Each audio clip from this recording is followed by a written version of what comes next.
Big old booty bitch message from Texas. What's necessary? I'm a mosquito, little nigga, come catch me.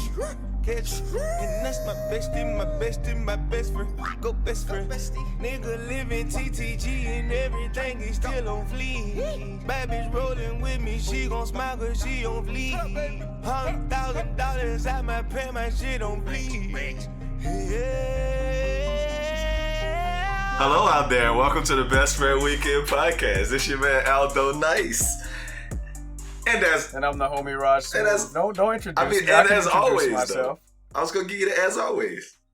And as always, sitting in Raj. I can introduce myself. I mean, it makes sense. How you doing? It's just such a hype-filled week right now that I feel like I'm excited to get back to the podcast. We appreciate y'all tuning in, and the great feedback we've been getting. That stuff is cool. So we get to talk about stuff we really like to talk about. And today we get to talk about stunners. I love talking about people who stunt. It makes me so happy. Talking about baby AK Birdman. 5-star stunners. Only 5-star stunners. This is the 5-star stunner edition of the Best Friend Weekend Podcast. Off top.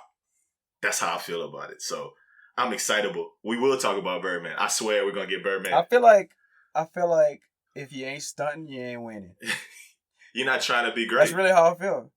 No, yeah. If you're not striving to be the best, then you're not winning, because some people can't afford to be the best.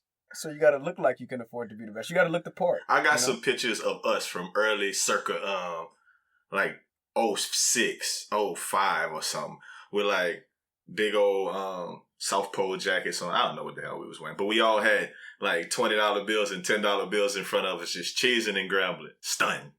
That's all I could get. That's the most I could get. Like, I love that. I can't have big TK.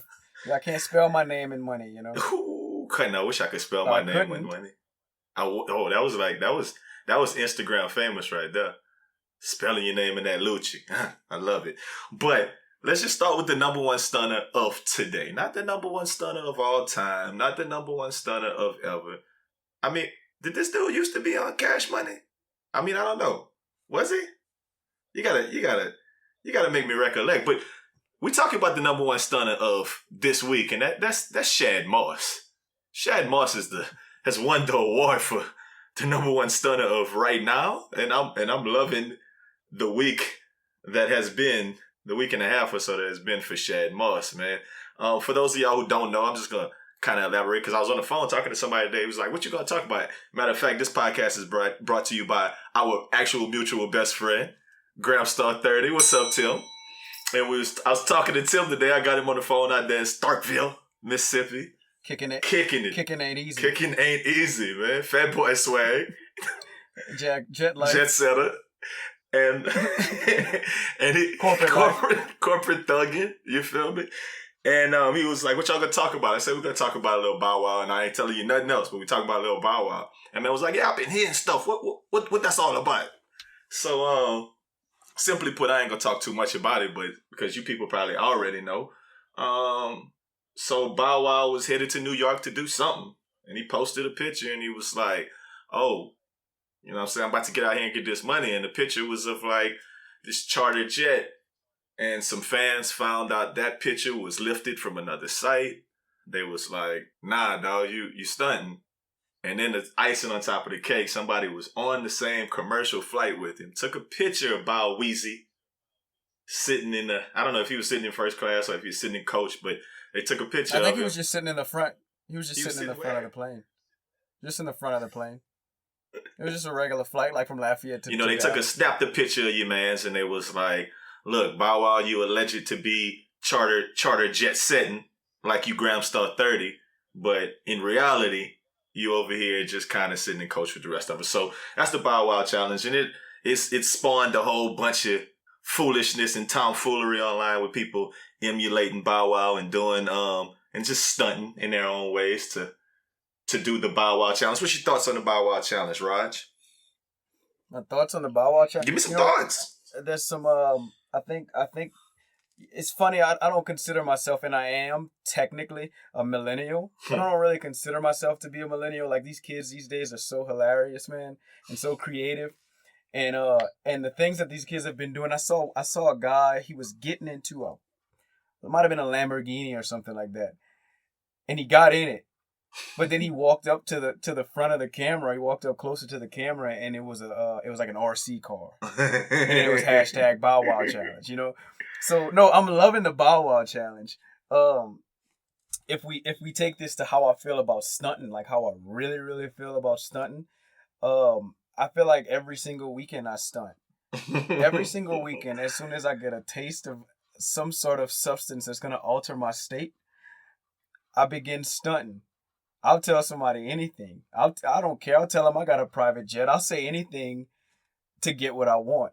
And so all BowWow, people like BowWow, all they want is, BowWow wants some more of his 15 minutes.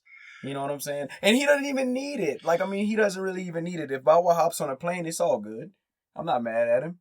But the fact that he got caught, the fact that if you get caught stunting, if I tell somebody, hey, you know what, I'm a doctor. And then my coworker right next to me would be like, man, what are you talking about, bro? Like, you are not a doctor. Hey, how you doing? I'm his coworker. We work at the same place. He's not a doctor. Then, yeah, I got caught, and I can no longer stunt that night.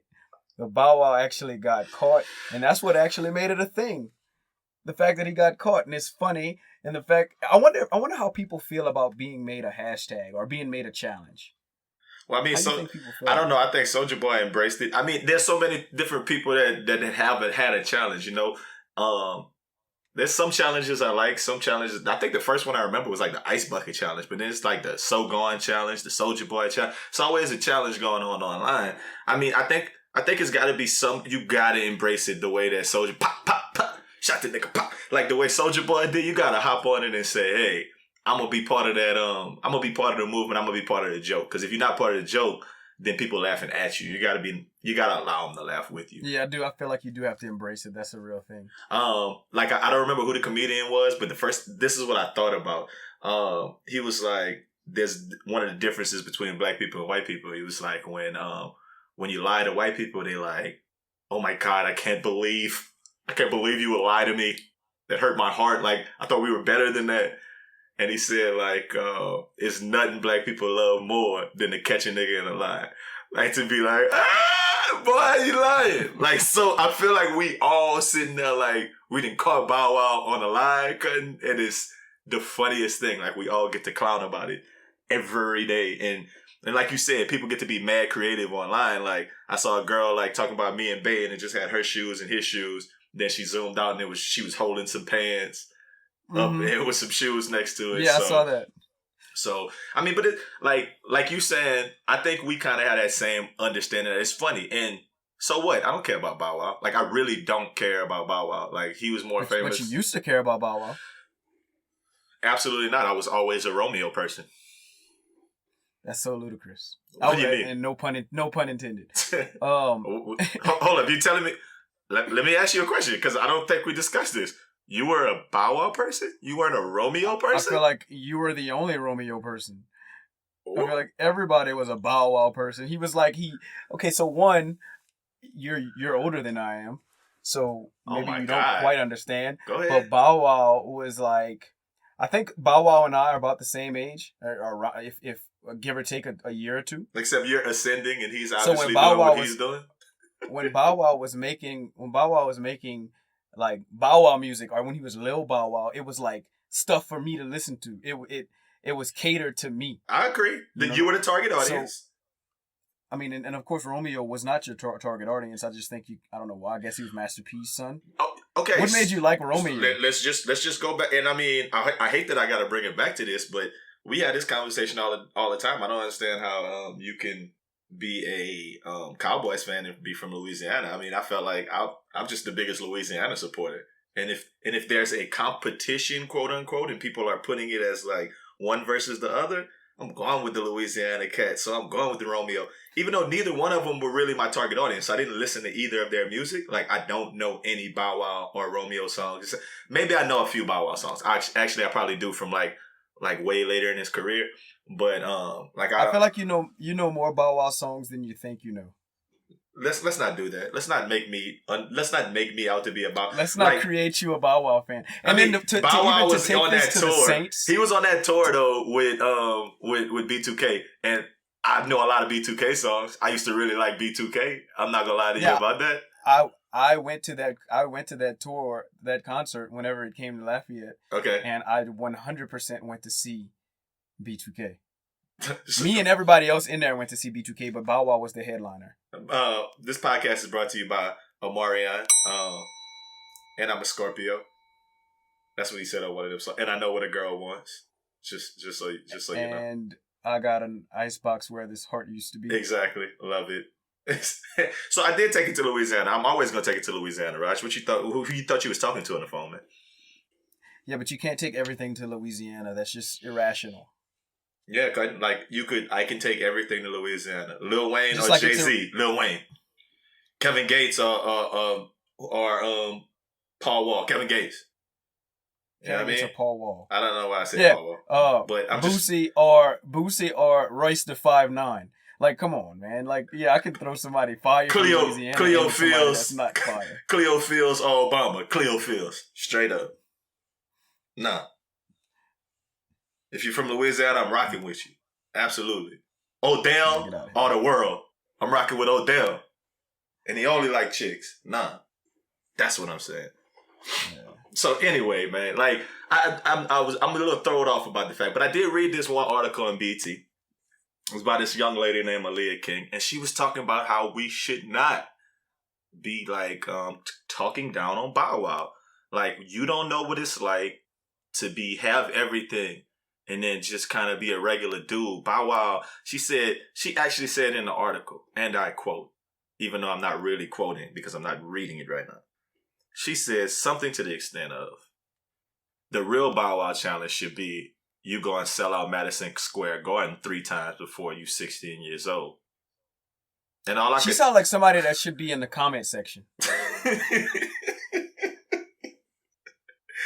I honestly feel like she just was, like, she probably was the BowWow target audience. She was at that same concert you was at, but she bought a BowWow t-shirt and she used to kiss his poster in her room before she went to sleep at night. Like, she don't want y'all talking about that. Here's what really happened. I'm gonna break it down for you. I'm listening. What really happened. I'm listening. Her editor brought her into the office and said, "Hey, I need you to go against the grain." That's all. That BET. Is the story. Yes, I need you to go against the grain because, of course, on BET they're embracing the BowWow challenge too. You gotta play devil's advocate. You gotta play both sides. It's what's newsworthy. So yeah, they reported the BowWow challenge, and then they got somebody to go against the grain.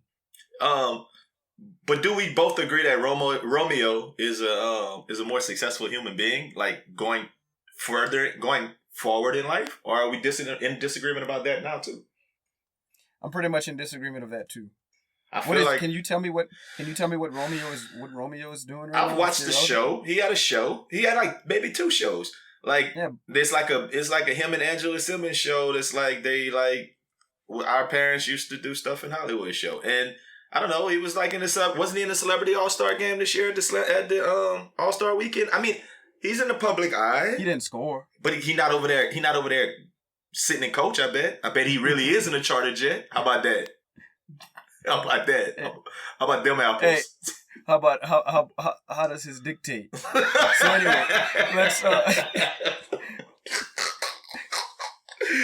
Okay, so I think your whole little thing about, because I've heard you say this before, I think your biggest shout out to being team BowWow, as you evidently are, Shad Moss. Shad Moss is like, I expect a lot out of my Mosses, and like, you know what? I think you're giving him too much of a pass. Because wasn't he like the dude who was talking about he not even really black, he mixed hashtag mixed kids? Come on, man. Get out of here, man. He was talking about I'm not black, so I don't feel all that black stuff.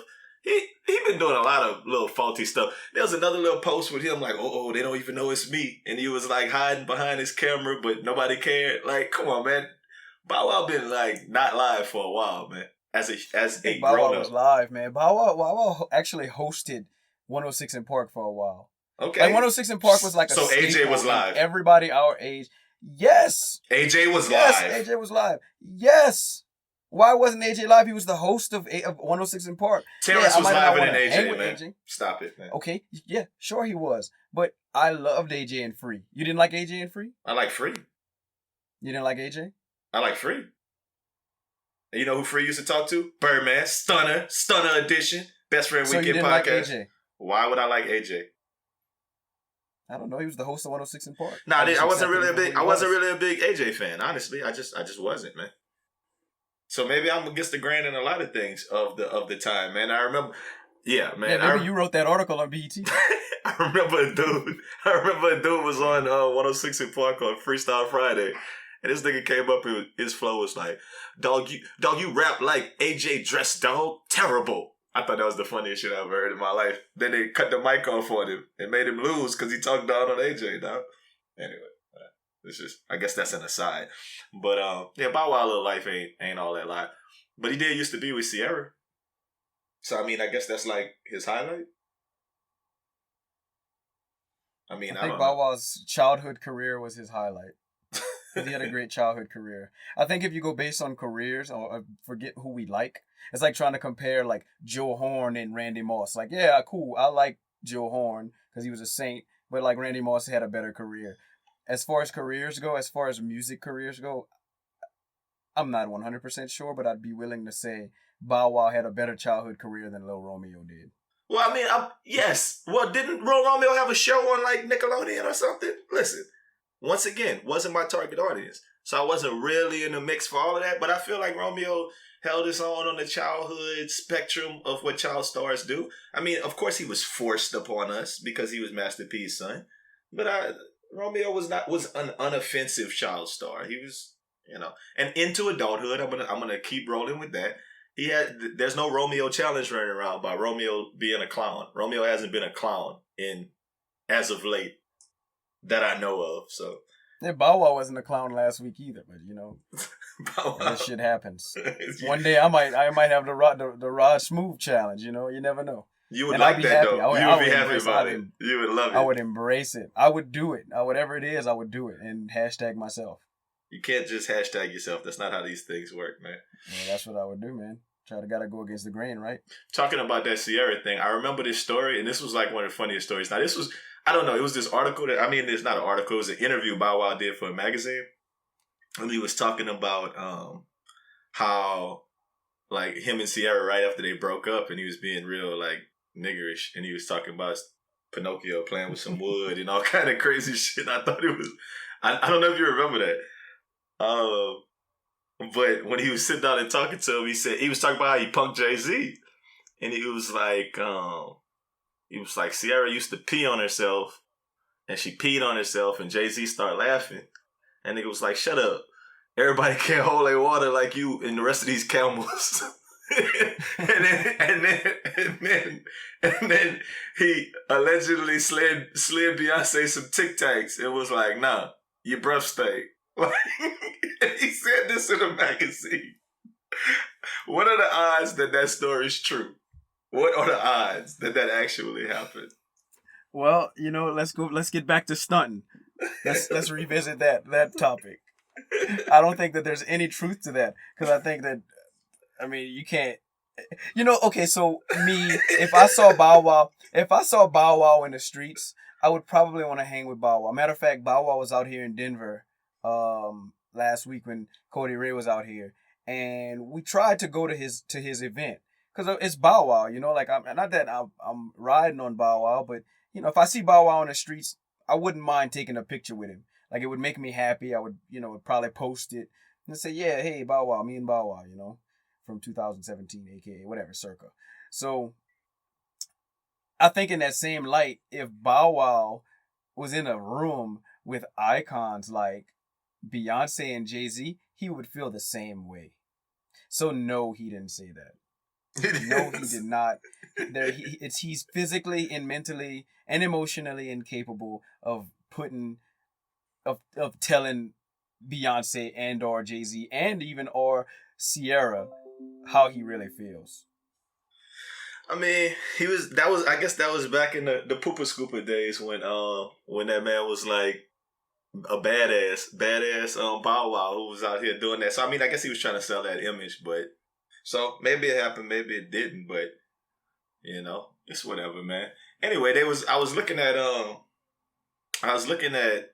like another thing online recently, the Forbes list. They just dropped it, and speaking of Jay-Z, you saw that Jay-Z just kind of signed $20 million. Is it 20 million or 200 million? I don't remember what the number was. I think it was 20 billion. Fillion? Fillion With an right, F? Fillion with an F. This $20 billion with an F. Well, 200 million, that's what it was. To tour for the next 10 years, but not to drop any albums with Live Nation. It's a 360 deal. So do you even know if you in a 360? Because if you don't know you in a 360, then you in a 360 deal. Please tell me, Raj, please tell me you saw that interview with Joe Budden and and Lil Yachty. Did you not see that? I did not. I need you to see it, and we will revisit this at another time. Yeah, Joe Budden is a jerk. And it made me like Lil Yachty so much There's more. nobody that's more of a jerk than Dame Dash. And it's not even close. They got a bunch of jerks, I guess. It might be a New York thing. I don't know. Or old cat thing, because he was being a real old head. But they said the 200 mil that Jay-Z is going to... First of all, how you give a 47-year-old 200 mil to go tour for 10 years? That means his deal's going to be up when he's 57. What do you think about that? I think Jay-Z knows how to make 57 look cool, the same way that Snoop knows how to make whatever age he is cool. Snoop's probably young. I mean? Snoop's not 57, though.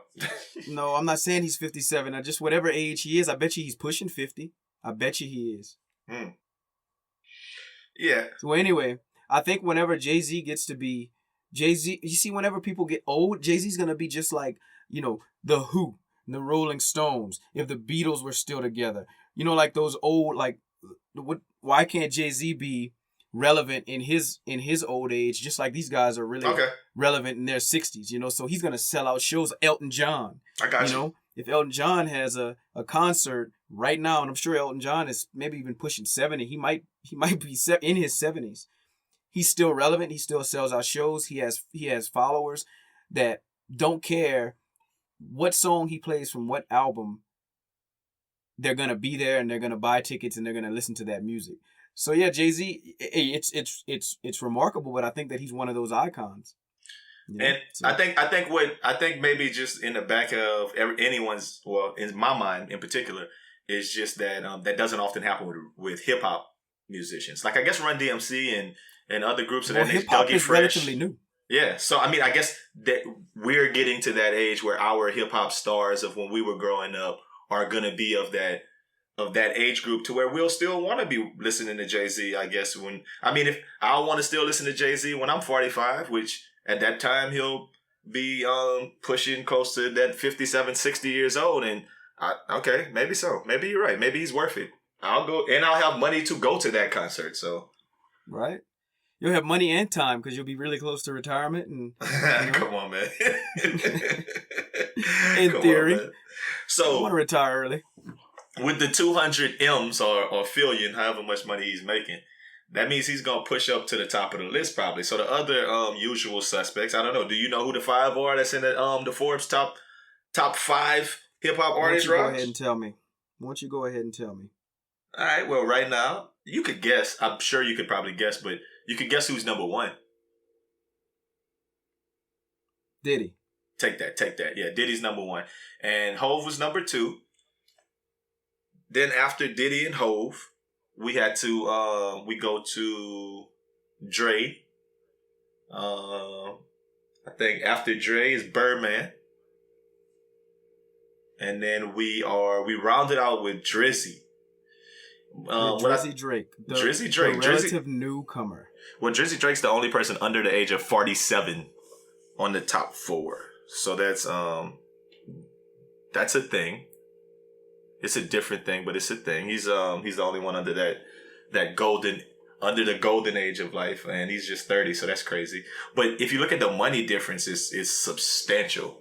Like I think him and Birdman are sitting down there like 110 or something like that, and 90 million, and all the rest of them are like close to billions of dollars, like you just said there.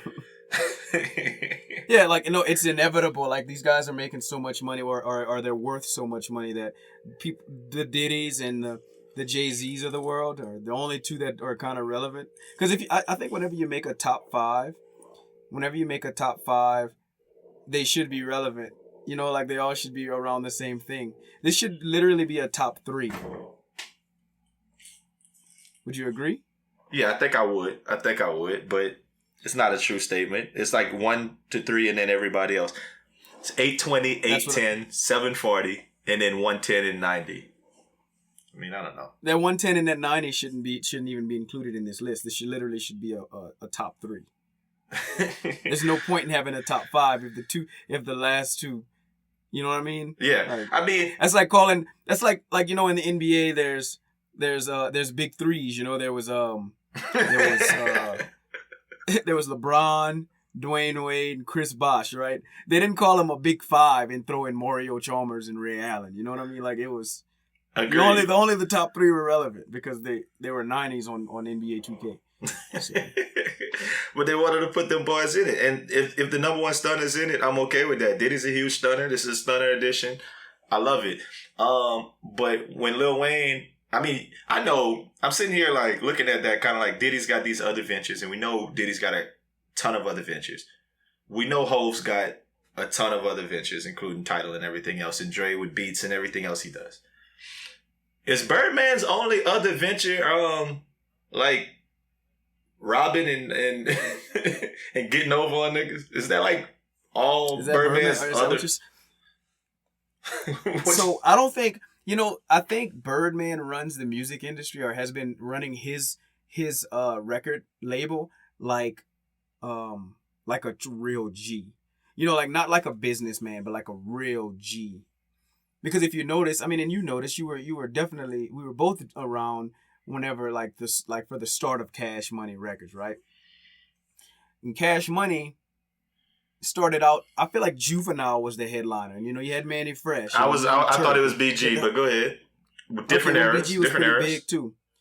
BG was big. All of them were big. Even Birdman was big. All of them. The big timers. Everything. They were all big. And one by one, he knocked them all off until pretty much his only relevant person, like the only relevant artist on Cash Money was Lil Wayne. It was just Lil Wayne for a little while. Yeah. And then out of nowhere came Drake and Nicki Minaj. This is true. And from what I understand, Lil Wayne, I remember the Carter 5 was supposed to come out in December 2014. That's a while ago. It still hasn't come out because Lil Wayne's just, mistake me. Let me know if I'm wrong, but I believe Lil Wayne still has 1 album left on his Cash Money record. Here you go with that theory. You've been running this same theory for months now, man. Like, I mean, well, even if it's not 1, there's a reason why the Carter 5 never came out. There's a reason. Okay, flush out your theory because I want other people to hear this besides me, and somebody is gonna speak some sense into you. I swear. I would love for it to happen. Continue. 1 more deal left. One more record left, album to make on the Cash Money deal. And they'll just never drop it because Lil Wayne has the rights to Drake and Nicki Minaj under Young Money. Now I want you to refute that. I don't refute that point. My point is that if he allows Lil Wayne to drop, I think it's just pride. I think it's just hubris. I don't think he wants to let Lil Wayne go and do whatever it is he's going to do. If Lil Wayne drops that last album, I still think Baby eats off of Young Money, even if Lil Wayne's not signed under Cash Money anymore. I don't think it's just like the minute Wayne drops that album, he's off of the Cash Money deal and Baby gets nothing off of Drake and Nicki. I can't see that. I can't see that even being a thing. And that's what you're purporting, right? Idea. It makes sense. It makes sense what you're saying, but it's a step in the direction of him losing Drake and Nicki Minaj. So like, somebody's got to go. Lil Wayne is the CEO of Young Money. Yeah. So what happens if Lil Wayne makes that album? He makes that album and then okay, so cool. So now he's done, and then Baby still gets forever? No, it's a step in the right direction. Like, no, I'm going to keep you at arm's length. I would think Baby, in the Young Money paperwork, Baby was probably like, hey, look, I own 10% of Young Money. Like, this is your record label, but I own X amount of a percent of Young Money. I just don't think he would have made that deal. Like you said, he's a G, and he's business savvy enough not to allow himself to get messed over. I just don't see it. But I think he's $110 million worth of business savvy. Wow, you said 110. Isn't Lil Wayne suing him for 50? Damn. 50. But do you not hear me? He's $110 million worth of business savvy, just like Dr. Dre and Jay-Z and Diddy are all, upwards of 700 million, Birdman is going to always be at the 100 millions. I can see these other guys who are venturing off. Can you see Birdman actually opening up his own title? Like didn't he starting have an all company? app? I thought he had an all company. I have no idea what he had, but whatever it is, if it's not the music industry, if it's not something that he can get over on people on, I hope Birdman don't listen to this. At all. Look, you was talking about Odell. Look, I'm not scared of Odell at all, big fella. But Birdman. This podcast finna be a breeze. Listen, this podcast is brought to you by Birdman, his all company, Cash Money Records. We love y'all. Shout out Birdman. Taking over. Big Thomas. I got all the CDs. All of Love them. you, Birdman. Taking over for the 2018 and the 99 and the 2000, man. And the 20, man. Look, Birdman, we love you over here, man. You welcome on our show. And we're going to put some respect on your name. Respect on his name. That's what I'm trying to get. That's what I'm trying to say. But back to the podcast. I just had to have that segment. This podcast brought to you by Birdman and all of his good doings. All of the goals. Love y'all boys. Mac Man for president. I'm with it, man. Yeah. Anyway, so let's talk about we talk about Birdman and 5-star stunners and ballers and thing. I want to talk about the biggest of the big ballers in America right now. Okay. The biggest of the big ballers right now of that 57-year-old age range. Oh, I mean 57. Of the late 40s, early 50s age range. One of my favorite people right now is Lavar Ball. I love everything about Lavar Ball. I don't know what your thoughts are on Lavar Ball, but Lavar Ball dropped them Zo2s. He put $4.95 on them boys. I think it's funny. Do you actually like everything about Lavar Ball, or are you entertained by Lavar Ball? Oh yeah, Lavar. Because if your dad entertainment. If your dad was Lavar Ball, how would you feel? It depends on how old I am. If I was still in high school in his house like them boys is, I guess I would just have to suck it up and just kind of live by that regime that they under. No, but if you're 19 years old and you just finished your first year of college basketball and you're the best college prospect in the league and your dad is pretty much, I don't want to say it, but trying to capitalize on your success. How do you feel about that? Like he's taking your success, everything that you did, and I'm sure he helped, but everything that you did and trying to monetize it. But I'm okay with that because if he wouldn't be doing it, then somebody else would be doing it. Somebody from Nike would be over there trying to get that money right now. Somebody from other clothing apparel places, other companies trying to sign him, whatever. But why not keep it in my family? I mean, we both got strong-willed dads, you know? Your dad say, I'm a man, me. Look, we got some strong-willed pops in our families. But this isn't just strong will. This isn't strong will. This is dollar signs. This is I know you used to watch cartoons.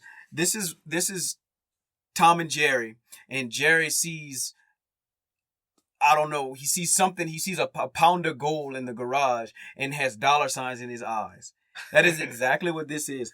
And it's funny. Let me tell you how I feel about it. This is exactly how I feel about it. Not to scrutinize him, because I do think that he has great intentions. Like you said, you know what?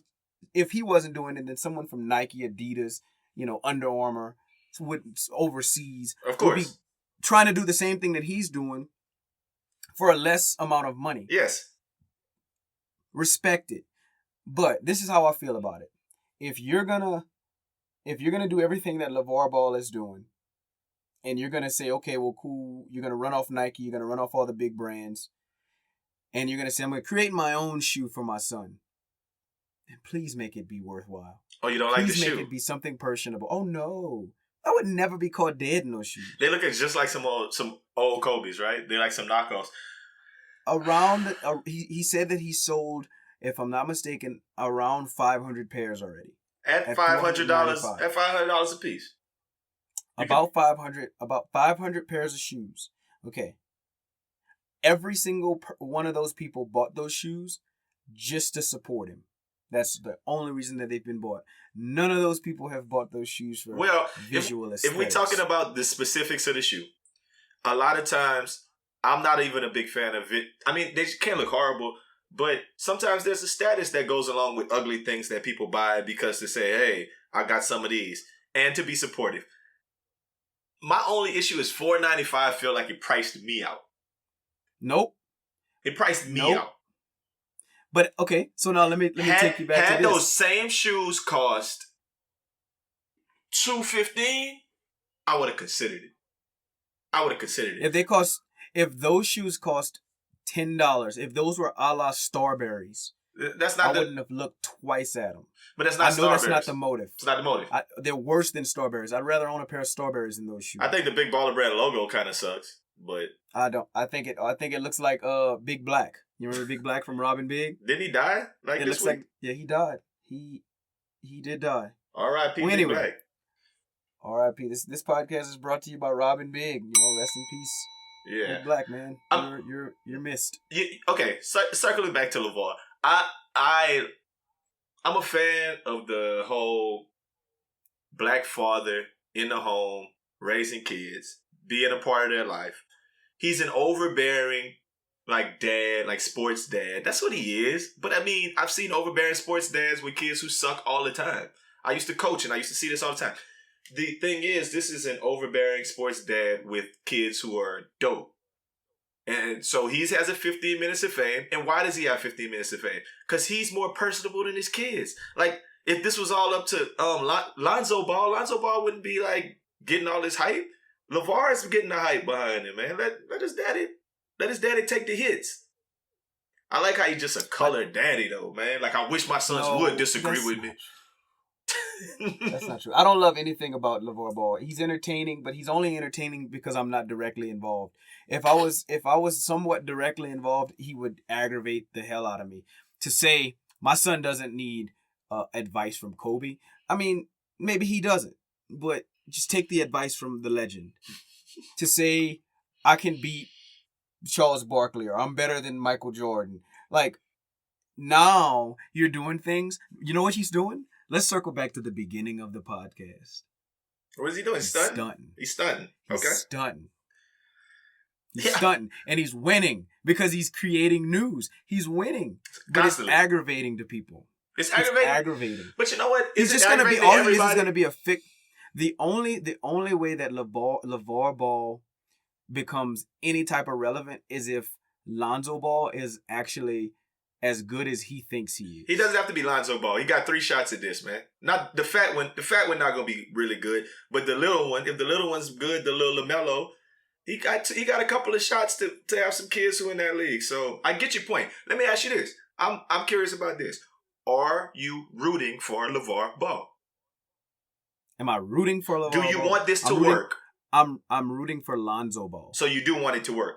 Because you do know that's tied. You know it's tied together. Because if Lonzo Ball's successful, then the Big Baller Brand thing will be a thing. Why would I root against him? Okay. Anybody. Okay. Anybody that's trying to make it in America. But guess what? They got a lot of people rooting against him. Well, okay, I understand that, and I'm not concerned with those people. I'm only worried about how I feel about it. I'm not trying to change anybody's mind because I know he is aggravating. He's too brash. I just think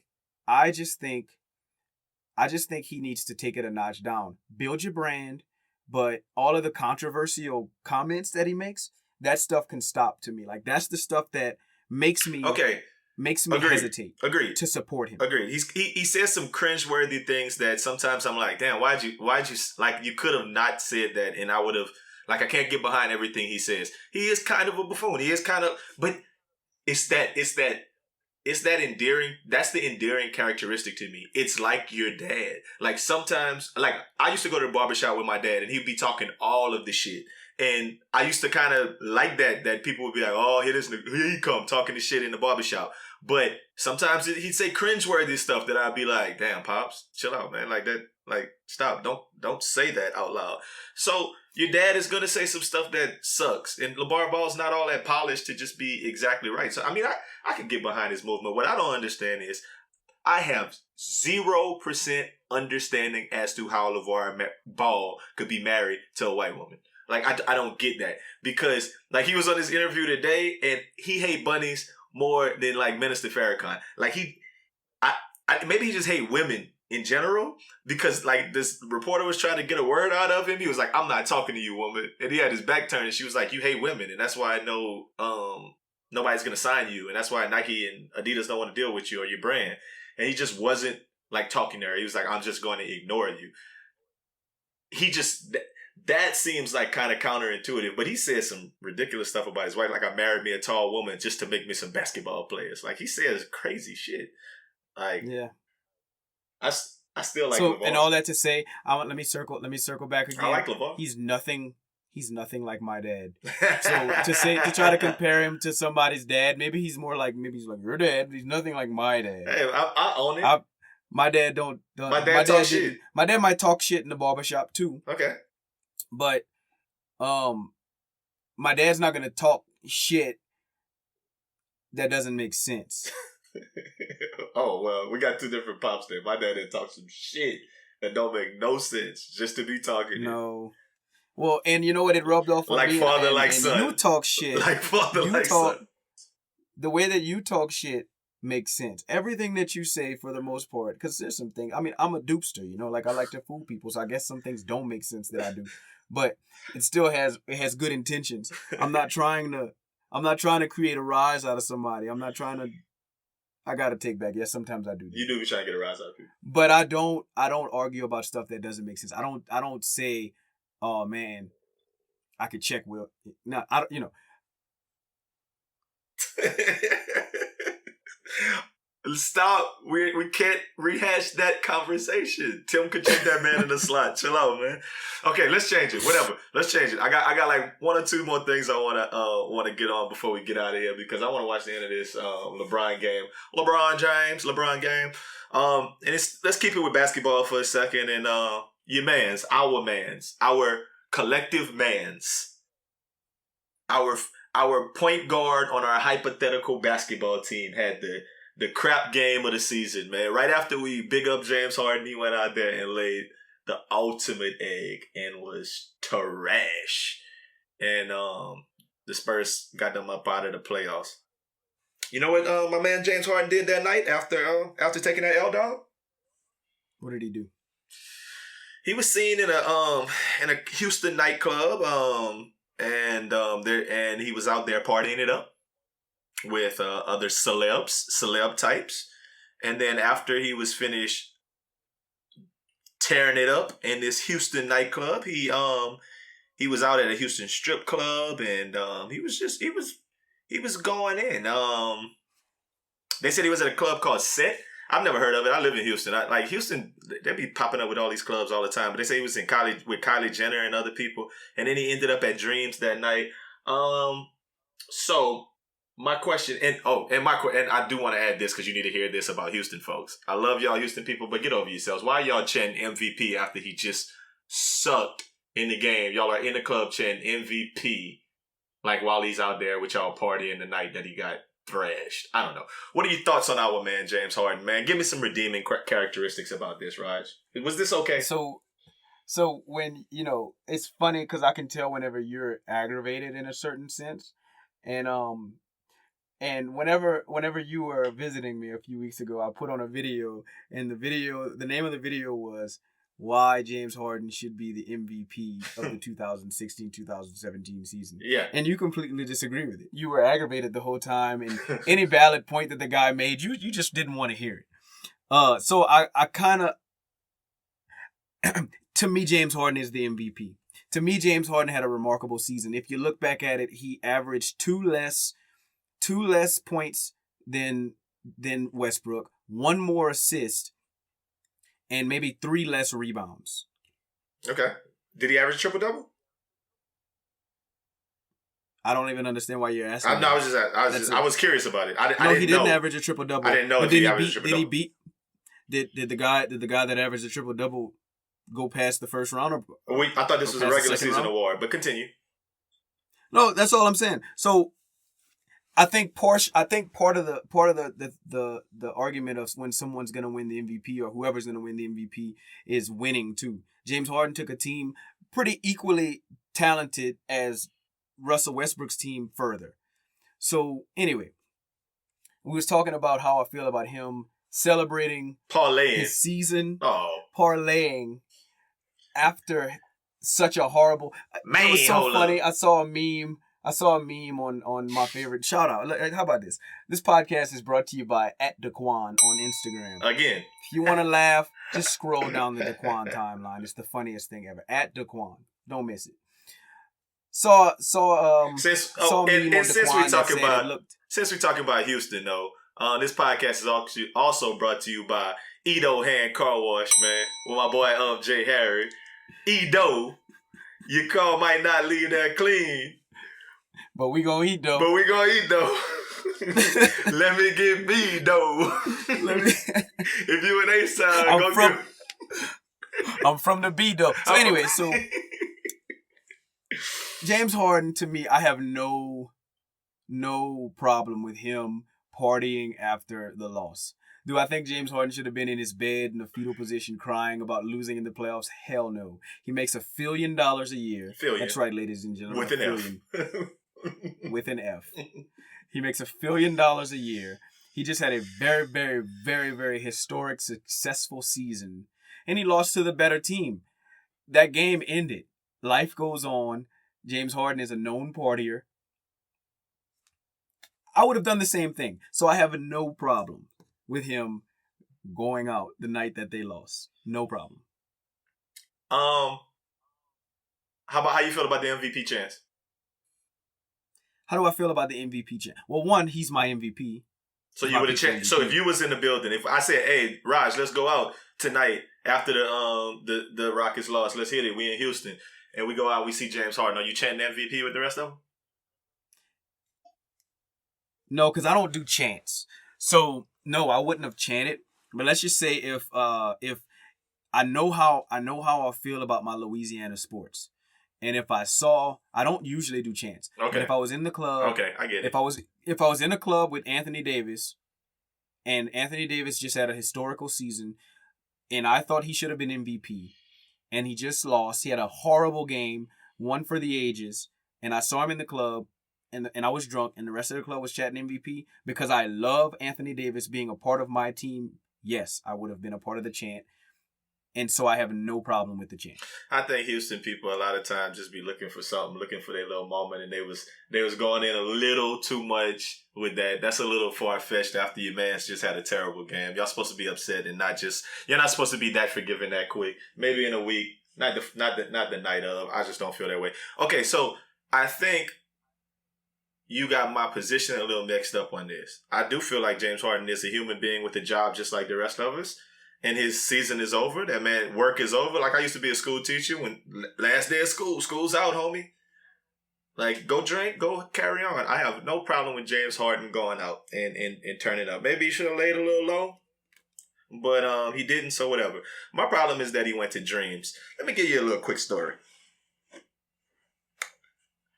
I used to love the strippers a lot. Strip clubs was my thing when I first moved to Houston as a youngster. We had a whole little circuit. Monday nights, we would go to Harlem Nights, $5 lap dances.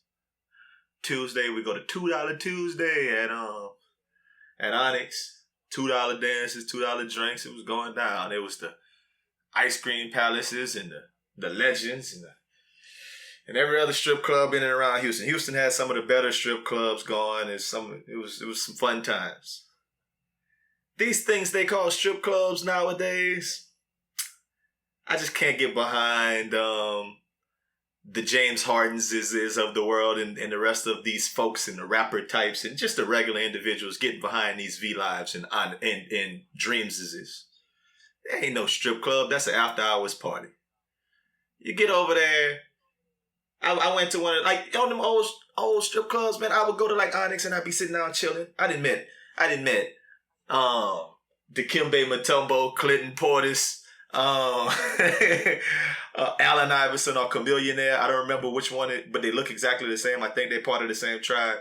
Well, I can't wait to that podcast.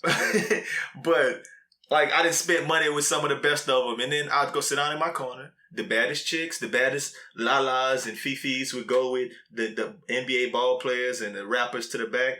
And then the other little fine chick would come up to me and say, "Hey, Poppy, can I get a dance?" And for my little $80, I would give me about 32 minutes worth of good, clean fun, some lap dance, some conversation, some drinks. We'd have a good old time.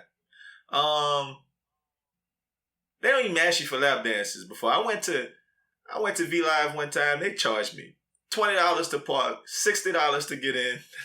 And then when I got in there, a stripper walked up to me. You know what she asked me? You got a light?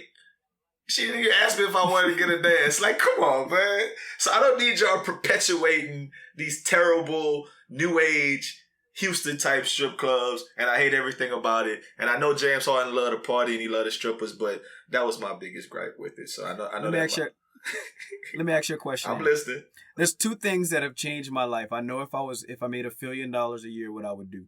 Now, I know 100% you watch the show Ballers. Of course. Okay. My fantasy team is called Spencer Strasmore. What's Denzel Washington's son's name that plays the wide receiver in the show? What you say? Ricky. Is it Ricky? Oh, Ricky. Yeah, Ricky. Well, Ricky. So this is what I like. If there's two things that changed my life recently, and one of them is Ballers, to where if I made $1 billion, one of them was our trip to LA. If I was a billionaire, I would be at every single day party. My life would go from nightlife to day life. Ricky Jarrett. So I would look. It was Ricky Jarrett. Ricky Jarrett. That's what it was. That's his name. I would be at day parties more often than nightclubs. Understood. That's number one. Number two is if I were to ever be at a nightclub, or if I were to ever have a nightclub feeling like I want to do something in the nighttime, I would throw something at my own house. I would have a party at my party house. So I don't understand why, I don't understand why people like James Harden and Dikembe Mutombo and Clinton Portis and Allen Iverson and Chamillionaire feel the need to go to a place when they can just bring the party to them. You know, like why wouldn't James Harden just throw a party, invite some baddies, invite some of his partners, plus ones, and then just have a party at a private party at a hotel or something, like a hotel ballroom, something like that. You ready? What's up with that? You ready for the answer? More people do that? Yeah. You ready for the answer? I want you to get real quiet and I want you to think about this because I think I have the answer. Stunting, man. This podcast is about stunting. Them boys is stunting. Am I lying?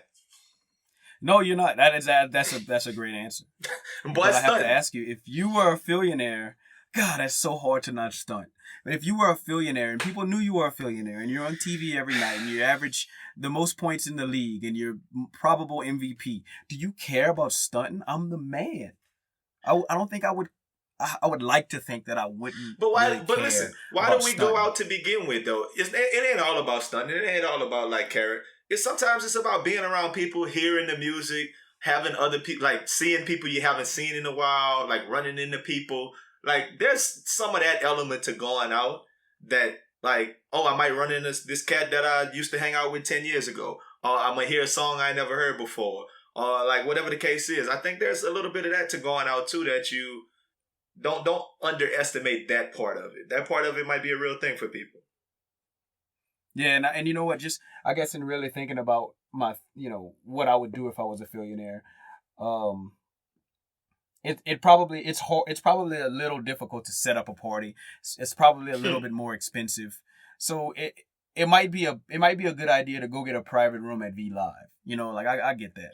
Walk in and tell the 5 to 10 people you want to leave with them, these 4 strippers, and then these whatever come back to the crib. Well, then you might not want all them strippers at your crib. Or like at some little luxury loft somewhere that's like, I don't know. You can figure it out. If you got $1 billion, you can figure it out. James Harden got a lot of money. He could figure it out to where he don't have to be in the club hanging out. But you know what? Once again, like when we went to Vegas a couple of years back, I hopped in the section. This girl was like, come in this section with us. We walked in. And it was Harden section. He was in there carrying on. I was like, okay, this dude, we gave each other the beard nod. Like, what up, beard gang? You feel me? But, so yeah, I guess he's a partier. He likes to be out, and doing his thing. So, I mean, I know you got somewhere to be tonight. You trying to get up out of here. So I got one more thing I want to talk about before we wrap this stunting podcast on up. And, I consider myself a fashionable guy. I might not be Cody Ray. But I get in on the fashion tip. I'm telling you right now, big fella. The male rompers, I'm getting me one. Off top. Off top. Off Tigglefy. Off This teasy.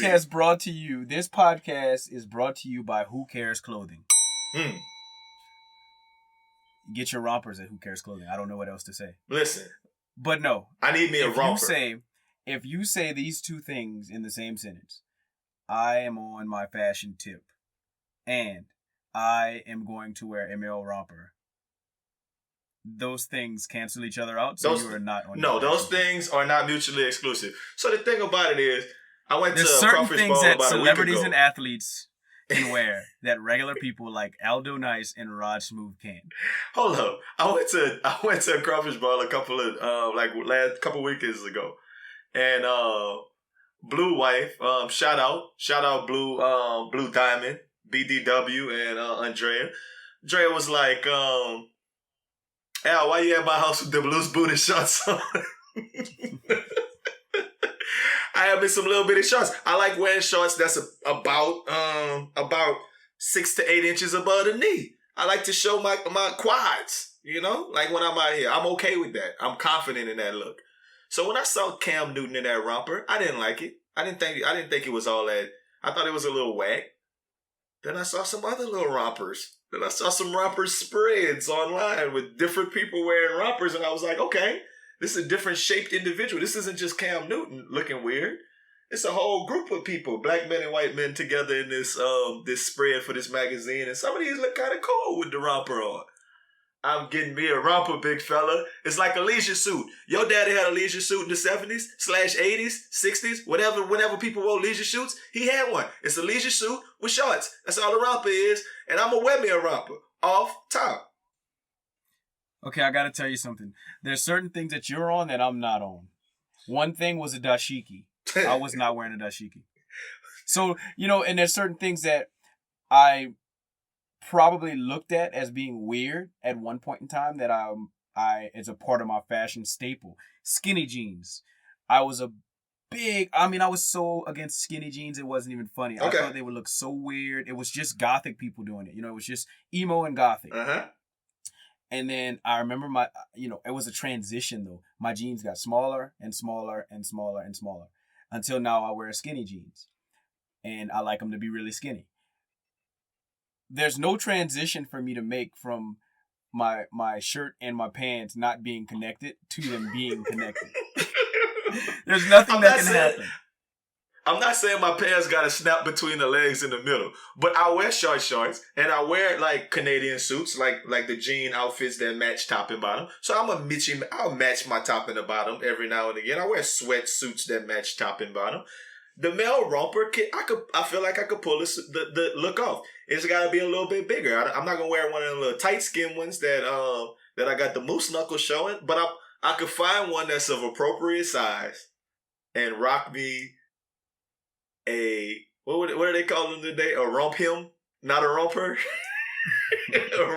I could rock me a rump him. They killing it on the internet today with the memes showing people like, hey, when she throw you your romper and say, hey, and cab money talking about go home. Hey, man, I'm going to get me a romper, dude. And it's just that simple, man. Now, Jason said this. Now, one more time for Edo Hand Car Wash, man. Look, really go over there. Them boys got exceptional deals. But Jay told me this and he had me cracking up at the job today. He was like, hey, man, you got to let them punks, like, have something. Like, let them boys wear that for a little while before you decide to put it on. And that brings me back to a conversation we used to say that gay dudes be, like, on that fashion about 2.5 years before it hit the mainstream. Like, them boys would be wearing something, you'd be like, oh, no, Cutting I ain't wearing that old long t-shirt or them skinny jeans or whatever. And then by 2.5 years later, we all on it. So maybe it's still relegated to same-sex couples for now. Maybe I need to wait a little while before I hop on. Well, Cam Newton doesn't have a same-sex couple. Cam Newton's. They said Brian and Russ was both wearing one this week too. But that's what they said. Well, my least favorite dressed person, actually, two of my least favorite dressed people are LeBron and Russell Westbrook. So the fact that they did it is not. Cam Newton is probably number 3. He's just too much. Like, I feel like he has a lot of money. Not that he knows how to dress. He just has a lot of money. I agree. So I'm not those 3 people for. But let me tell you what would. I don't put LeBron in the same breath. Let me tell you what would make me reconsider it. Will make me reconsider wearing a romper if I saw somebody in it. You know, like if it was something that caught my eye, because Russ isn't gonna catch my eye, LeBron's not gonna catch my eye, and Cam Newton. But if somebody like A$AP Rocky wears it, somebody like Kanye wears it, then I might consider. It might catch my eye. But as of right now, that's why you was wearing them. I feel like all. That's why you was wearing them overalls. That's why you was wearing them overalls after LA. Somebody called Sam. Where's Sam at, man? What overalls were I wearing? Your boy Chuck Taylor, when the game had them overalls on, the same overalls at every place we saw him when we was in LA. Shout out the Game, because the Game is a freaking G too. So shout out the Game. But he had them same overalls on both times we saw him. So did that make you want to go put on overalls? Is my question. The Game isn't somebody that's related to A$AP Rocky, Kanye West. The third person I was gonna say was not gonna be the Game. The Game. The Game is a different animal. No, I wasn't. He doesn't make me want to dress a certain type of way. So no, I didn't want to put on overalls. I'm pretty much done with overalls until I see somebody within Chance the Rapper. Not the most fashionable person in the world. He doesn't make me want to wear overalls. He makes me not want to wear overalls because that's his thing. You know what I mean? Like I get my fashion tips from like the people I like to see is like Loyal, Honor, Trust, Wasky Andretti. Like I see them boys rocking stuff and I'm like, I could play that. You know, like I'm basically hood stars. I can't believe that you would say any names without dropping. This podcast is brought to you by @Nino27. Shout out Nino27. Dannon strikes back. Yeah, cause I mean, I feel you though, man. Look, hey, get all your fashion advice from us in the future. But look, man, we done talked a little bit. I think we done exceeded our time period for this evening, man. One more time, appreciate y'all joining us for the BFW podcast, man. Check us out next week. We'll drop this one hopefully tomorrow. Have it on out there to you, and then every week thereafter. So be prepared to laugh and to vibe out with us, you know. So that music should be playing out right about now.